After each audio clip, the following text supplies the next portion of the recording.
So I'm particularly glad to introduce our keynote speaker this year, who's Paul EKINS.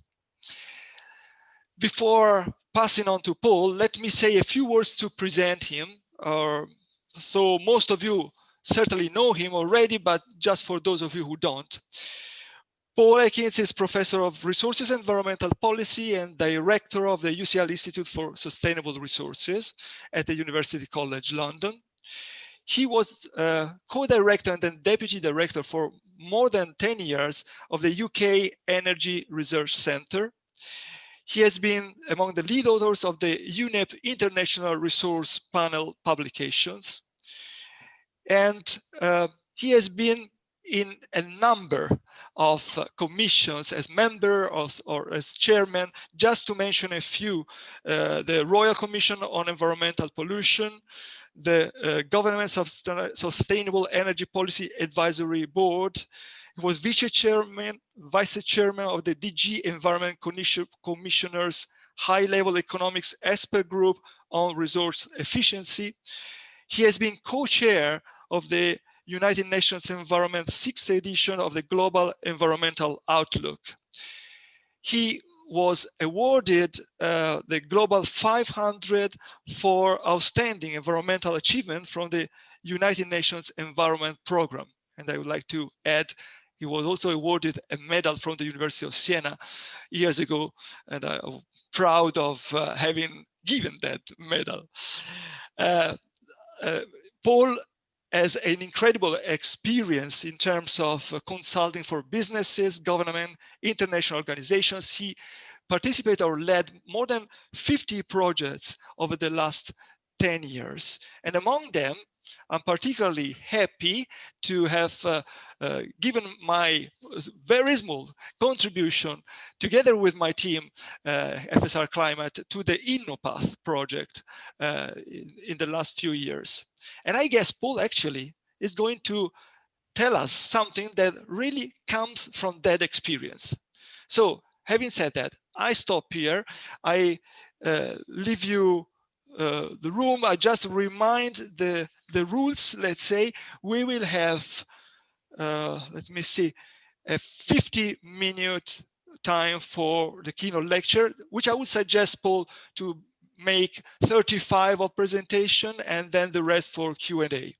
And I would like also to remind all participants that you can ask your questions in the Q&A, and I will do my best with the help of the rest of the team to pick up some of the questions to pose then, Paul, during the Q&A time. Okay? So Paul, the floor is yours. Well, thank you very much, Simone, for that very kind introduction, and thank you for inviting me to this conference. It's very sad for me because you had very kindly suggested that we could have the final conference of the whole INNOPATHS project the day before this conference, and that was due to be yesterday. And then, of course, COVID intervened, and we haven't finished INNOPATHS. We've got an 8-month extension, so we're still doing some of the work. And my presentation today is a bit of an experiment, really, because I've tried to squeeze as much of what would have been in the conference. I've tried to squeeze it into these 35 minutes, and I've no idea whether that's going to be successful or not. Of course, that means I'm presenting a lot of other people's work as well as a little bit of my own, and it wouldn't be right not to say thank you to them, to the many researchers on INNOPATHS, from PIC, from CMCC in Italy, from Sciences Po in France, all over the place. I clearly haven't got time to go over all the names, but I want to acknowledge my colleagues. And I think, Simone, there's a chance that we may still be able to have our final conference when we've finished in Florence at some point in the first half of next year. And so I've got my fingers crossed. I saw you had your fingers crossed. Me too. And anyway, let's get down to the substance, and I'll just share my screen with the participants. So there we go. This is what it's going to be all about. And This is where we come from, a great bunch of researchers all over Europe. I'm for these purposes, and indeed in my heart, I'm still very much part of the European Union. And so I'm going to be presenting it in that spirit. So here we know what the challenge is. This is the 2-degree challenge. And here, of course, we've got an even bigger challenge, the 1.5-degree challenge, with that really scary prospect post-2050. These are all the IPCC scenarios, of course, which I'm sure many of you will know well, that really scary prospect after 2050 of extracting some 10 gigatons of carbon dioxide per year out of the atmosphere. No one really knows how we're going to do that, and the models are a triumph, therefore, in faith in innovation, that we can actually manage to do that in order to get global temperatures back by 2100, back to 1.5 degrees. And one of the things that's become very apparent to me over this work and other work is that that period between 2050 and 2100, in practically all these scenarios, entails going considerably over the 1.5 degrees, though we do stay within the 2-degree Paris target. This is my presentation outline, and getting through this in 35 minutes means that I'm just going to be skating over a lot of very complex topics. Everywhere you will see the sources. The INNOPATHS website has all our deliverables. So if you hear me say something not in enough detail and you want more information, more detail about it, please do go there, or to the detailed references which I'll be citing. We've spent a lot of time on cost, obviously, technology costs, and we've got a tool which I hope people will find useful. We've engaged in quite a few historical analogues, particularly looking at some of these more difficult technologies. How fast can we roll them out compared with how fast we've managed to roll out technologies in the past? Innovation framings, the way that these innovations are actually going to be, how do we think about the innovation system? The issue of patents and spillovers, and then we did a huge number of case studies. We've studied the implications for labor markets, the implications for the finance system. We've looked at justice and political economy issues. Needless to say, we've got some scenarios to see how these things might work out. And we've got policy implications. The element that is not there, because that's the element that isn't finished, is the work being done by our colleagues in Greece on the macroeconomic and full employment implications of our scenarios. So the scenarios work is going to be very sketchy. Obviously, I'm interested in policy. I suspect lots of people listening to this are interested in the policy implications. We're interested in the policy implications of this work above all. And some of my colleagues are presenting actually over today and tomorrow to the European Commission at one of their learnings sessions on what European policymakers can learn from all the projects which they've funded under Horizon 2020. What are the costs? What are the costs now? What are the costs going to be in the future? How low will they go, and why? Can their rate of diffusion be accelerated? Policy, what policies have been tried? What works? Scenarios, what will the world look like? And I've said here that there's only a teaser in this presentation because this is still ongoing work. And then some very detailed work about finance. There's something like a 500-page deliverable on that. So anyone who's interested in the financial implications of the low carbon transition, I think there's a lot of new work there. So straight on into the main topics. Low and zero carbon technologies, of course, they play a key role in the decarbonization process. It's crucially important for the hard to decarbonize sectors, and we looked at a number of those in the case studies. Many are currently available and the costs are decreasing. Others are still in development and demonstration. And of course, future costs are uncertain and hard to forecast. And at this point, I must apologize. There's major building works going on in the flat next door to mine. and there's a power drill has just started up what seems to be very close to my head, and I hope that this isn't proving too distracting. This is the nice part of going live, you know.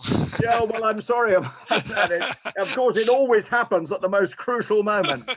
Never mind. But anyway, this is our decarbonizer. This is our technology matrix tool. And clearly, I haven't, those of you who were at the ERI conference in Manchester last year, you might have had a chance to play with an early version. Well, it's much improved, and it's still there for you to play with at the URL that you can see, and we'll be launching it fully once the various papers have been published from it.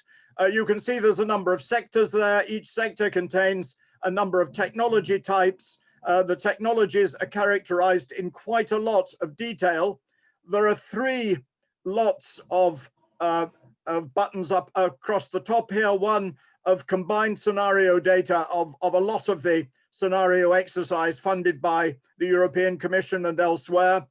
Uncertainty based on projections and historical trends, and that's a lot of that incorporating work that we ourselves have done. And here, uncertainty based on expert opinion and elicitation, again, work that we've done.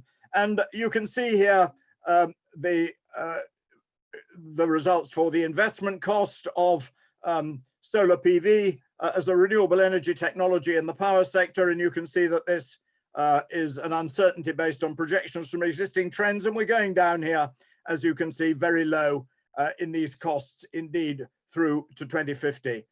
Another example of a comparison here between concentrated solar power and solar PV, the same 2 technology types. This is combined scenario data, and you can see the data that we've put into this tool from all these different projections and technologies. So I hope some of you will be interested in that. I imagine you will have access to these slides after the conference, and we're still taking feedback if any of you would like to give us some.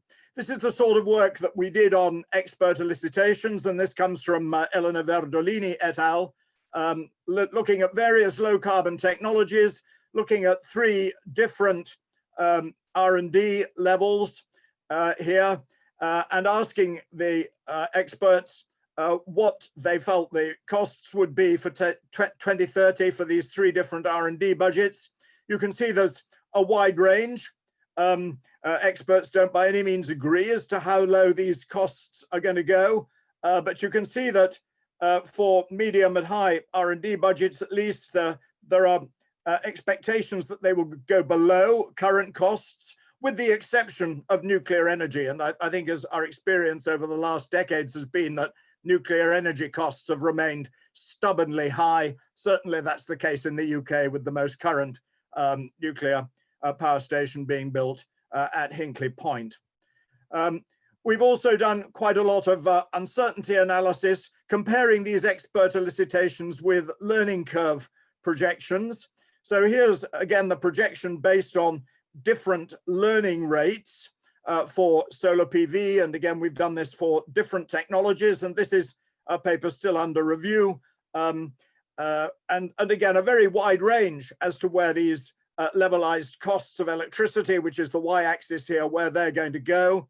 This is the aggregation from different expert elicitations as to the 2030 values, as to how they're going to go with the cumulative probabilities of different levelized costs of energy.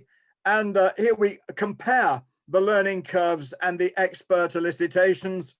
And broadly, you can see that the expert elicitations are in red, and the learning curves are in blue. Expert elicitations tend to be somewhat higher than the learning curve experience in their estimates of where these costs are going to be in 2030. And of course, that's likely to play a pretty important role in the rate of diffusion of these various technologies. Moving on to the second topic, I said I was going to have a look at what we might be able to learn from technological trajectories in the past. Well, the historical analysis is here. We've looked at a wide range of diffusion of technologies here. the interesting thing is that despite the fact that in order to get to the target of the Paris Agreement, those very fast decarbonization trajectories that I showed right in the beginning, actually the diffusion of some of these technologies is comparable to the sorts of rates of diffusion that we've had in technologies in the past. So that these scenarios are consistent with the maximum historical deployment rates of flue gas desulfurization. You remember in the 1980s, there was a lot of concern about acid rain, and many of the coal-fired power stations in Europe were fitted with desulfurization technologies very quickly. And similarly with heat pumps, which are due to play an important role in the decarbonization of heat, the projected rates of deployment are challenging, but none of them have no significance in some countries.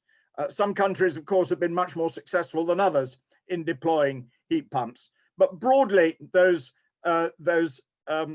analyses have been quite hopeful, I would think. So here we've got one of the technologies we looked at, which is continuous casting. And here we've got some scenarios as to what it would have to be like. And that's this, for example, this trans-risk scenario and the Moorfeld scenario. And here we've got some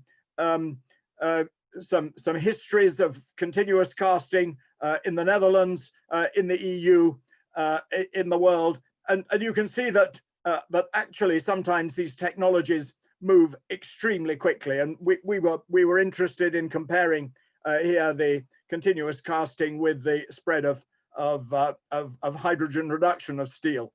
And obviously, you mustn't push these analogies too far. These technologies are specific to their temporal and spatial context, and they're obviously very different technologically, but they don't look as if they are absolutely impossible.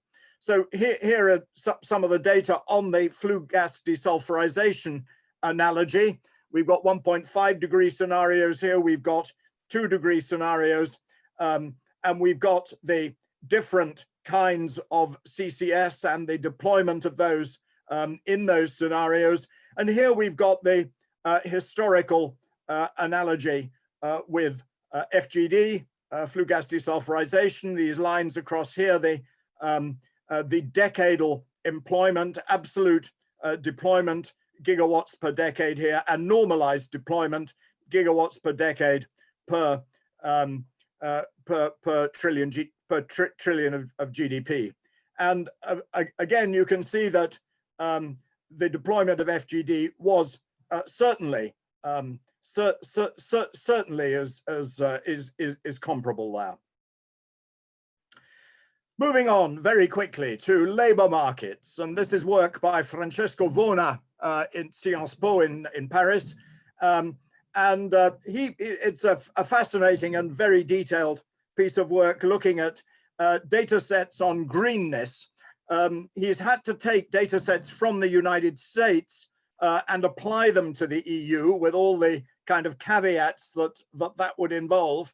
And he's looked at a number of different sectors. So what I'm showing here is the greenness of jobs in the construction sector for 2 groups of countries, high emission countries. So these are broadly the large EU member states, and low emission countries. And these are broadly the smaller EU member states.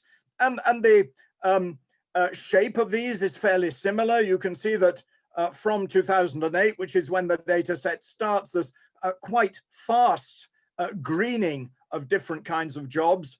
And I need hardly tell you that definition of greenness of job is a complicated matter, but that has leveled off in the years up until 2014, so that we've more or less reached a plateau. And given the continuing studies that show that the labor market for the low carbon transition is going to have to be different from the current labor market, this plateauing here is quite worrying. Another fascinating piece of work here from Valentina Bozzetti and colleagues at using the WITCH model. And clearly energy demands depend very greatly on the productivity of workers and the working time of workers, because that will affect the growth of GDP. And there are very often normally in these models just broad crude assumptions about how working time is going to develop.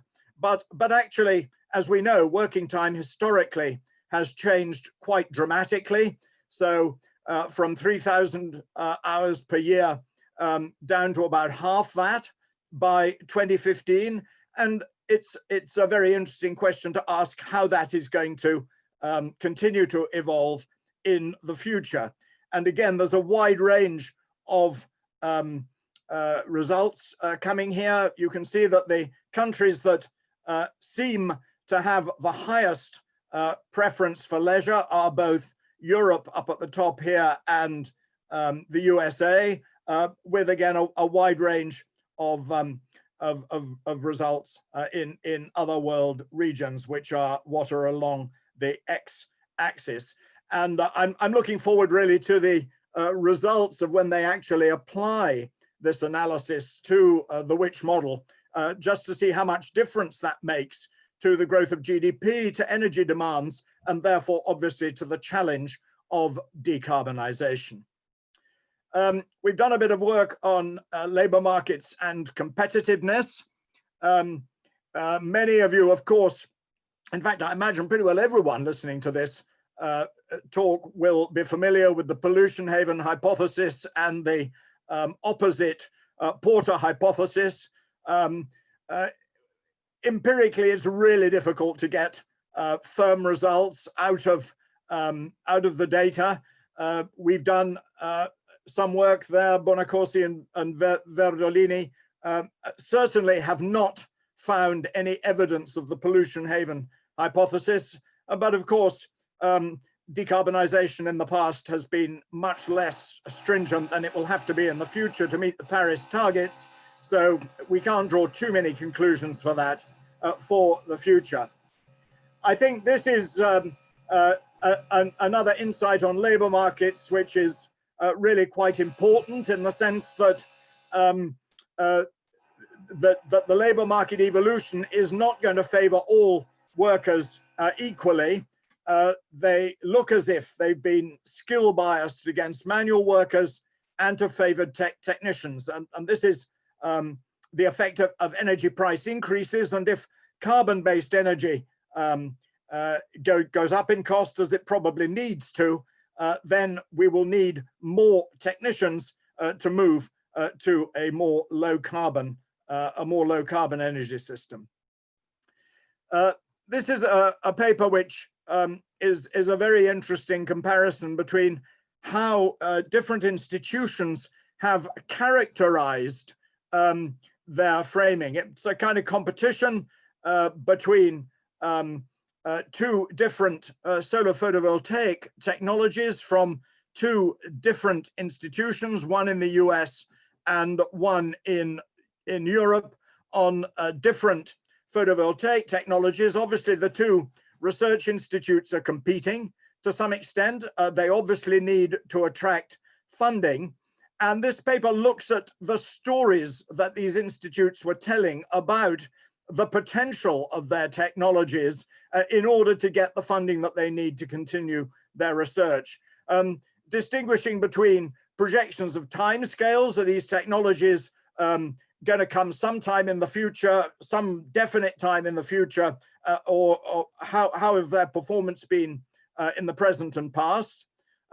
The various dimensions, what are their potential, prospect, performance, and progress, and the various tactics that are used in order to make these technologies appear as positive as possible. And there's a nice little diagram here, which I don't have the time to go through in detail, which summarizes really how those different institutes were framing their work. As you might expect with a project on innovation, we've done some work on patents as well, particularly the European patent system and the extent to which the EU is performing as a source of renewable energy sources knowledge. I mean, that's what That's what we've been analyzing here, and it's really interesting to have a look at the extent to which a broad funding program such as Horizon 2020 has managed to bring European researchers together. There's decreased fragmentation in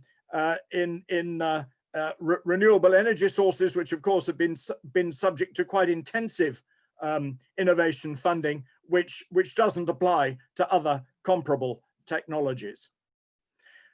One paper's looked at an analysis of spillovers in lithium-ion batteries, particularly spillovers in terms of the multidisciplinary collaborations that are necessary in innovation systems. They looked at 7 technological breakthroughs in battery development and 4 ways in which you seem to get these multidisciplinary spillovers. When people change their field or move to different scientific disciplines, where there is specifically interdisciplinary education, where there's communication or contact between individuals at events indeed like this, and access to conferences. And then there are 5 enablers which seem to have encouraged these spillovers, which have led to these technological breakthroughs. So that's a very interesting set of insights as to how it is that lithium-ion batteries in particular have made the kind of technological progress that they have made. And many of you will know the recent diagrams from Bloomberg New Energy Finance that show the dramatic cost reductions that have occurred in lithium-ion batteries in recent years. This is a graphic that shows the various detailed case studies that we've done. I'd like to pay tribute to Stefano Verde at the Florence School, who was responsible for looking at some of these case studies here in agriculture, which are extremely interesting. And I've always regarded the agriculture sector as a bit of as sort of Cinderella of decarbonization. Most people, myself included, have tended to focus much more on the energy system and on carbon dioxide emissions. But of course, agriculture and land use produce at least 20% of global greenhouse gas emissions, and that's a really high proportion. So thank you, Stefano, for all your work on that. And then we've got all these other technologies. Those of you who are familiar with Horizon 2020 programs will know that there's these very large deliverables get produced and get stuck on websites, and many of them sort of disappear without trace and are never looked at again. I hope this won't happen to this one, because it's very long. There's about 1,000 pages of deliverable here looking at these different sectors and how they are going to decarbonize. And obviously quite a lot of those are currently having papers prepared, which we hope will see the light of day in the academic literature. The high-level messages from these case studies, well, obviously cost is important, and we've spent a lot of time analyzing that, but cost is not all important. And that was a really interesting insight that came out of several of these case studies. Several technological configurations for decarbonization are available. It's still a question that there's a lot of uncertainty as to precisely which technologies in these sectors are going to be the ones that play the key role. And so there's still a role for experimentation and for funding a range of technologies. A successful technology transition requires the concerted action of a diversity of actors at multiple scales. And by technology transition, of course, we don't just mean R&D in the lab and the university, important though that is. We're talking about diffusion and deployment as well. Value systems are important, and they work out in different ways in different countries. Europe has proved important. European policy has a significant impact on the way in which these sectors have developed for decarbonization. And where it's worked, and of course it doesn't always work, but where it's worked, somehow many things have fallen into place. Different sets of actors with overlapping roles have been pushing in the same direction.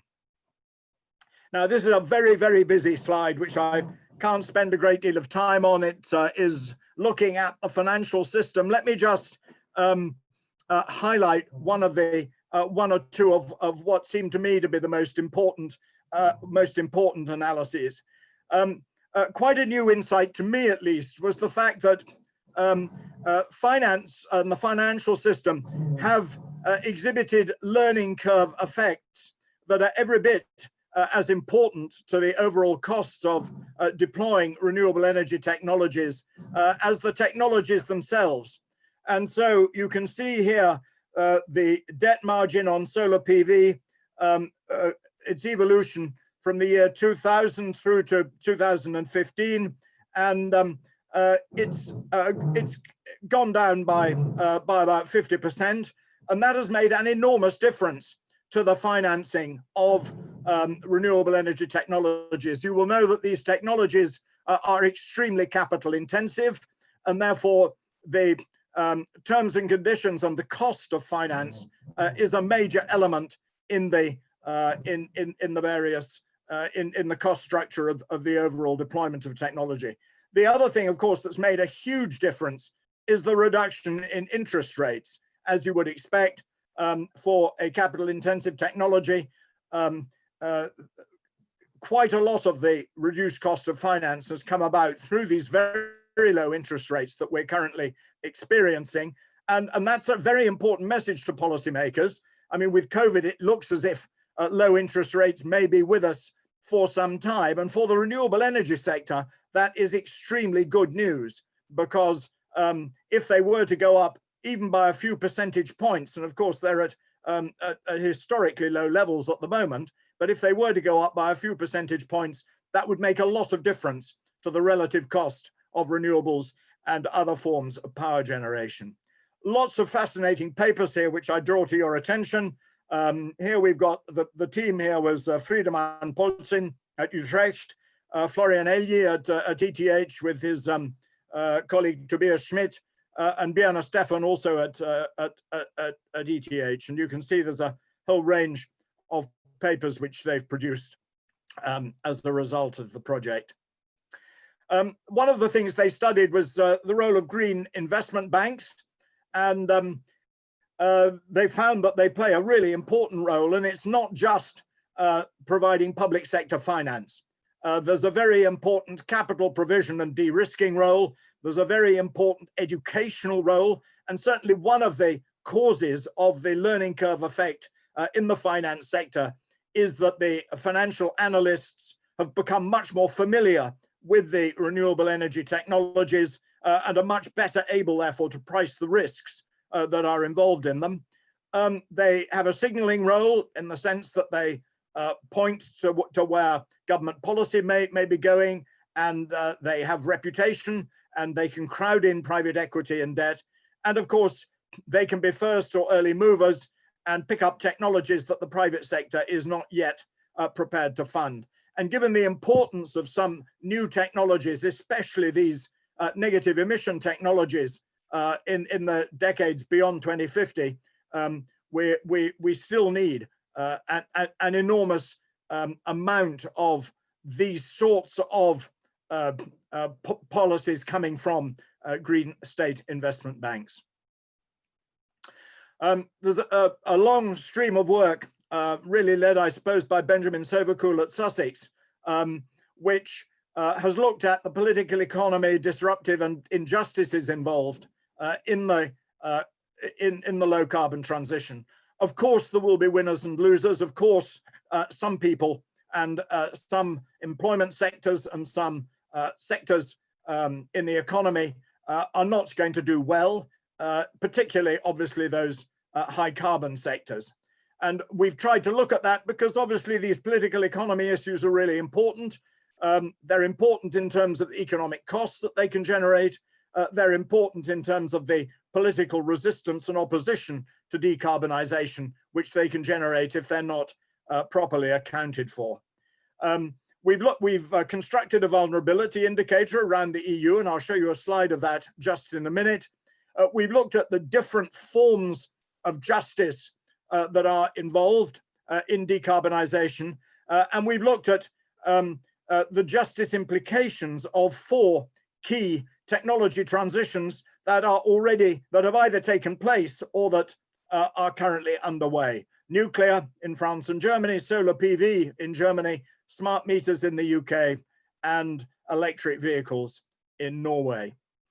Here's our map of the relative vulnerability to decarbonisation across the NUTS 2 regions in Europe. We defined vulnerability in terms of carbon-intensive industry, low education, and high unemployment. And broadly, the green areas seem to be the least vulnerable, and the red areas seem to be the most vulnerable on the basis of those definitions. Not surprisingly, the most vulnerable areas seem to be those that are highest associated with fossil fuels, but also obviously low education and high current unemployment levels as well. And that is a paper by my colleague at UCL, Will McDowell. This comes from Benjamin Sovacool. These are these 4 technological transitions that I was talking about. He has identified 120 of these, what he calls injustices. Obviously, justice is a really difficult word. It means different things to different people. There are different kinds of injustice, as I said earlier. But there are obvious issues to do with something like the subsidies of electric vehicles, which exist in Norway. These vehicles tend to be more expensive than internal combustion engines, and even with subsidies, they favor richer rather than poorer households. And there is, in fact, quite a lively political debate in Norway as to the social justice impacts of what those subsidies are achieving. I said I was just going to give you a very quick teaser of the scenario work that we are doing. These are our 4 scenarios, and that's all I'm going to say about them, really. Looking at the extent to which incumbents manage to renew themselves. So there we've got the big energy companies switching to supplies of low carbon energy, CCS. You can see some of those trends going on in Europe today. Here we've got the disruption of the system by new players and systems, rapid innovation, energy services largely electrified, grid expansion, etc. Energy and efficiency and sufficiency, putting more attention on behavior and lifestyle changes. And here a Europe of 2 speeds, different rates of decarbonisation, different technologies and policies, and a much less collaborative world. All these scenarios are going to meet the Paris Agreement targets, and it will be very interesting to see from the detailed modelling both how they do that, what the world looks like in terms of the emissions from elsewhere, and of course, if Europe goes it alone, so to speak, what are the macroeconomic implications? To what extent can the low carbon industries that are being developed in Europe, to what extent can they hold their own with a predominantly carbonized competitive context? So I come on to my last section, and I'm aware I've probably got a couple of minutes before the 35 minutes that Simone gave me. Obviously, I can't do justice to the policy implications of all this. Clearly, there are technological, economic, and social outcomes. The design of policy is critically important. We need to debate trade-offs and policy effectiveness. I think one of the most significant things we've done is to design another online tool, which we also played a bit with at the ERI conference in Manchester last year, in order to really try to put in an easy format what we know about the policies that have been introduced so far. So this is really an electronic literature review, if you like. We've looked at 10 different policy instruments. We've analyzed them in terms of 7 different criteria. We've looked at the strength of the evidence by the paper, the methodologies that they used, aggregated by policy, and we've looked at the context for the evidence to help people interpret them and apply them elsewhere. And this paper has just been accepted by Nature Climate Change. This is what you would see when you play with this policy evaluation tool. You can see here are the criteria against which the policies have been assessed. Here are the different policies, and here you can see the various filters that enable you to look at the policies that you want. And then if you want to go actually to the paper to discuss, to find out what the paper actually said in much more detail, you would go to the source column there. Here are the 10 policies that have been put into the tool so far. This is very much live, and it's still work in progress. It's been taken over by Cristina Penasco, Laura Diaz-Anadon at the University of Cambridge. So you'll be looking at that. Here are the various criteria against which the policies have been assessed. Here are the policies themselves, and you can see the way in which they have done that analysis. So that's an absolute whistle-stop tour of what should have taken more or less a whole day. I hope it hasn't been too vertiginous, and I very much look forward to your questions, and I'll stop sharing my screen now. Thank you very much indeed. Thank you, Paul. Thank you. In the meantime, it was so vertiginous that I had to change the computer, you know. You are not the only one to have noise or technical problems. Again, life is very lively by default. So we have some minutes for questions, and I already saw a couple of interventions in the Q&A. One from Rachel, who was asking, regarding the leisure slide, is there any data on the energy intensity of typical leisure activities as well as leisure hours? Now, I mean, this is always the problem when you're presenting other people's work, because there will be all sorts of layers of knowledge behind that work, which this would be obviously, I guess Francesco Vona would probably be the person. I can't answer that, but if I can be sent these questions, I will get back to my colleagues and we will provide answers. So Simone, if you and your colleagues are able to facilitate that, yes, I would be grateful, and I will certainly get back to people on that. Okay, thanks. Even because, to be honest, I'm also very curious about this topic. The very fact that leisure has been declining over time sometimes doesn't seem to apply on a personal basis. So there are aspects that are really interesting, especially those that you are saying, studying the connection with energy demand and GDP. So we are very keen to know more about this. And there is another question. I think I can, the key researcher for that work was Johannes Emmerling at CMCC, but also I guess Valentina, who's probably at maybe at the conference, and obviously Elena Verdolini, who's one of our work package leaders. So yes, CMCC is doing lots of fascinating work on that. Yeah, actually, take the opportunity to say that we will collect the questions that you will send us as participants, and send them to the speakers in case they may react even at a later stage, because we might be unable to answer all the questions. There is another comment or question by Antonia Pacelli, who writes, which are the indicators that allow the authors to define a job green or greener than others? You mentioned the fact that the definition itself is a matter of debate. Could you say something more on this? Yes, I'm trying to think back. I read these papers in some detail and with great interest, but it was some time ago. And it's a US data set, and the US seems to define its labor market in much more detail than we do here in the EU. These are not jobs. These are jobs that seem to reduce the emission intensity of the sector in question. So energy efficiency type jobs, and obviously those jobs related to both energy efficiency and low carbon technologies.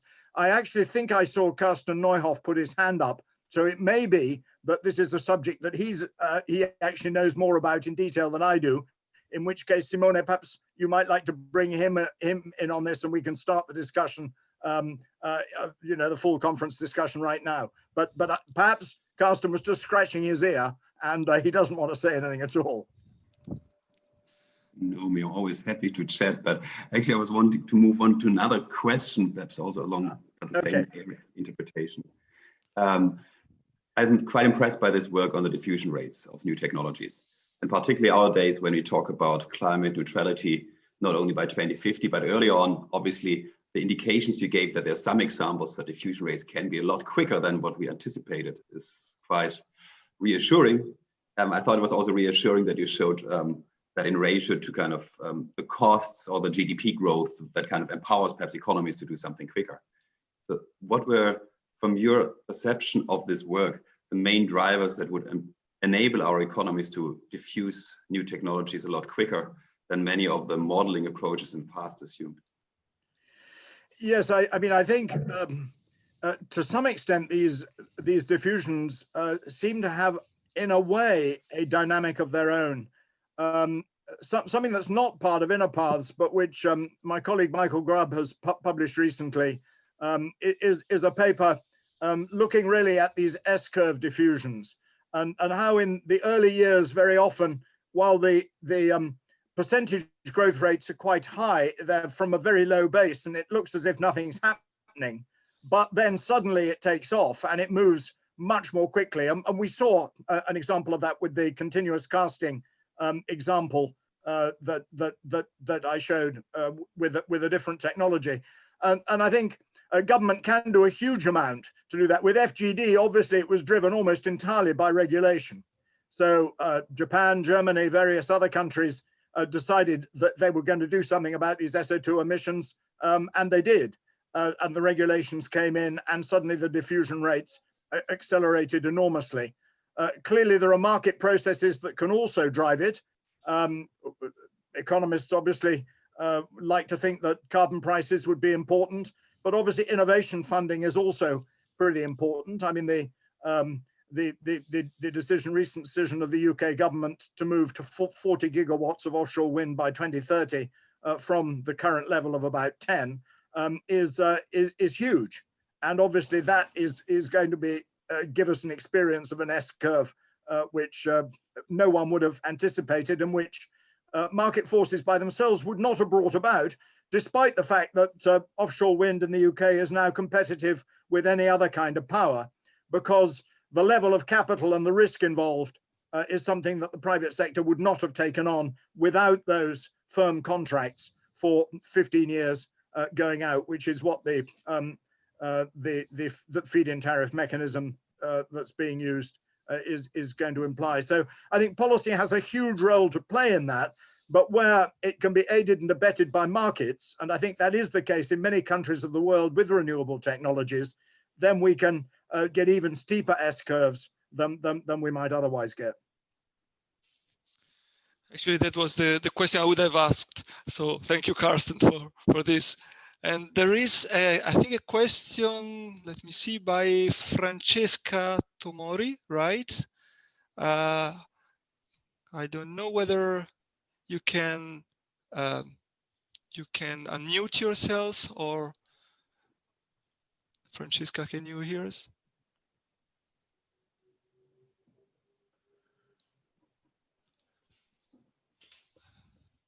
No, probably not.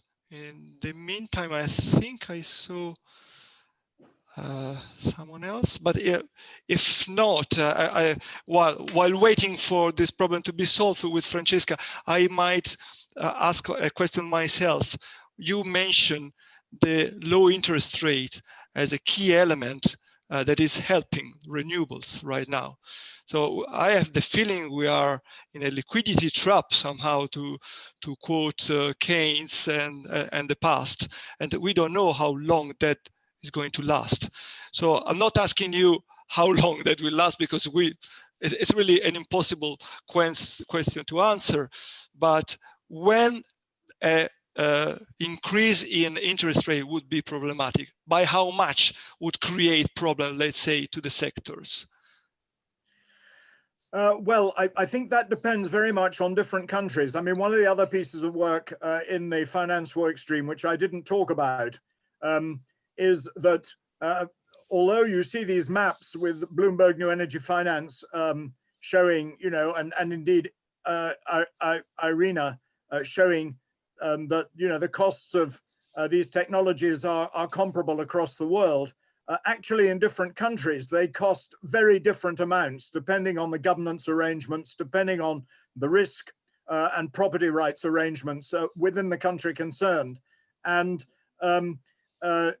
so that although in hot countries now, the technology by itself would appear to be very competitive with fossil fuels, very often that's not the case when you take all these other factors into account.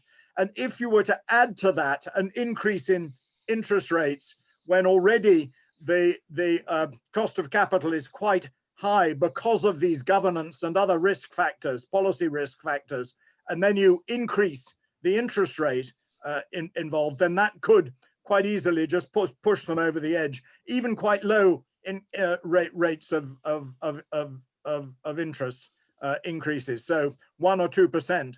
So I think it's hard to overemphasize the importance of the current low interest rate environment for these very capital intensive technologies in countries where, although they look to be competitive now, just looking at the straight technological characteristics, when you take the policy risk and the governance risk issues into account, they're actually quite marginal. We need to close the keynote session now, and let me thank again Paul, and let me just say that we will be very glad to have more time and a proper conference as we planned at the beginning. So here at UI, we are looking forward to that if COVID will allow it, okay? Thank you very much. I really look forward to that and to seeing everyone in person. Me too, Paul. Thanks a lot, and take good care.